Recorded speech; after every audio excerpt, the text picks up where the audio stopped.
Olá! Hoje a gente vai fazer uma coisa bem prática. Vamos juntos abrir o relatório de um fundo imobiliário e aprender como analisar um ativo do zero. Para isso, vamos usar de exemplo um dos maiores FIs da Bolsa, o TRX F11, e decifrar o que todos aqueles números realmente querem dizer.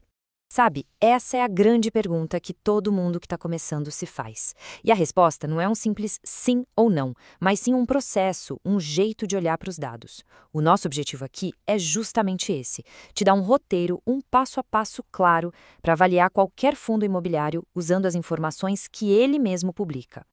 Então vamos lá. Começando pelo básico do básico.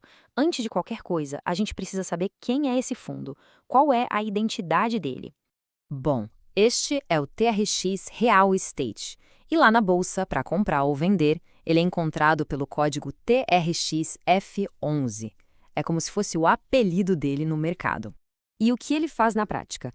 A estratégia é bem direta. O fundo compra ou constrói imóveis de altíssima qualidade e aluga para empresas gigantes, sabe? Coisas como redes de supermercados, centros de distribuição e, o mais importante, com contratos de aluguel bem longos, todo o dinheiro que entra desses aluguéis é distribuído mês a mês para quem tem as cotas do fundo. Simples assim. Certo, a estratégia está entendida. Mas aí vem a próxima pergunta, né? Onde exatamente está o dinheiro? Quais são os tijolos de verdade que formam esse fundo? E é aqui que a coisa fica tangível. A gente não está falando de números abstratos. Como dá para ver aí, o fundo é dono de imóveis de verdade, alugados para marcas que a gente vê no nosso dia a dia, como a Leroy Merlin e o Assaí. Isso já dá uma boa pista sobre a qualidade e a localização desses ativos, né? E olha que interessante, o fundo não aposta tudo numa coisa só. Esse gráfico mostra bem como a receita é diversificada. A maior parte vem do varejo, claro, mas tem uma fatia bem relevante em logística, que cresce muito com o e-commerce, e também em setores mais estáveis como saúde e educação. Isso traz um equilíbrio bem importante para o portfólio. E quem são esses inquilinos? Olha, aqui a gente está falando de um verdadeiro time de estrelas do mundo corporativo. Nomes como o Açaí, Pão de Açúcar, Shopee e até o Hospital Albert Einstein. Ter inquilinos desse calibre significa uma coisa: a receita de aluguel tende a ser muito mais previsível e segura. Isso é fundamental para quem busca renda. Agora que a gente já sabe o que o fundo tem, precisamos ver a saúde operacional dele. Ou seja, será que essa máquina toda está funcionando direitinho? De forma eficiente? Vamos olhar um dos indicadores mais importantes para isso. O nome técnico é vacância. Para ficar fácil de entender, pensa num hotel. A vacância seriam os quartos que estão vazios, sem gerar receita, sabe? Para um fundo imobiliário, a lógica é a mesma.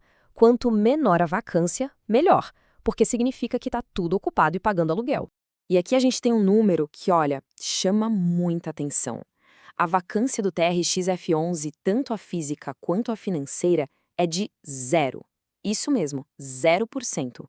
Na prática, isso quer dizer que 100% dos imóveis do fundo estão alugados e gerando receita. É um sinal extremamente positivo de uma gestão eficiente e da alta demanda por esses imóveis. Um fundo com ocupação total é fantástico. Mas para essa máquina continuar crescendo, comprando novos imóveis, como ele se financia? Vamos dar uma olhada agora na estrutura de capital dele. Será que o fundo tem dívidas? O nome disso no mercado é alavancagem. É uma ferramenta poderosa. Pensa assim, é como uma pessoa que usa um financiamento para comprar um apartamento e lucrar com aluguel. O fundo faz algo parecido. Ele pode pegar dinheiro emprestado para adquirir novos ativos e, com isso, tentar aumentar os ganhos de quem tem cota. Mas, claro, é algo que precisa ser muito bem gerenciado. Olhando os números do TRX F11, a gente vê que sim, ele tem alavancagem. A dívida representa mais ou menos 23% do valor total dos ativos. O ponto crucial aqui é ver que essa dívida tem um custo atrelado à inflação, o IPCA, e um prazo médio bem longo, de mais de 9 anos. Isso mostra que é um endividamento pensado para o longo prazo, sem aquela pressão de ter que pagar tudo amanhã. Certo, o fundo é robusto, tem imóveis ótimos, uma dívida que parece gerenciada, mas e o preço? Comprar uma cota hoje, será que vale a pena em termos de retorno e de valor? O primeiro indicador que a gente olha é o dividend yield, que nada mais é do que o retorno com dividendos. Com base no preço atual da cota e no que o fundo tem distribuído, o retorno anualizado está em 12%. É um percentual bem expressivo que mostra a força do fundo em gerar renda. Agora, um número fundamental para a gente ter uma ideia se o preço está barato ou caro é o P sobre VP, ou preço sobre valor patrimonial. O do TRX-RF11 está em torno de 0,92.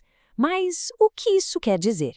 A lógica é bem simples. O valor patrimonial é basicamente a soma do valor de todos os imóveis do fundo.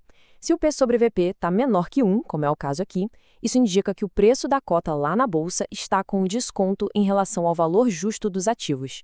Em outras palavras, é como se fosse possível comprar essa cesta de imóveis por menos do que eles realmente valem. Certo. Então a gente analisou o portfólio, a operação, as dívidas e o preço. Agora, vamos juntar todas as peças desse quebra-cabeça e fazer um balanço final com os pontos mais importantes.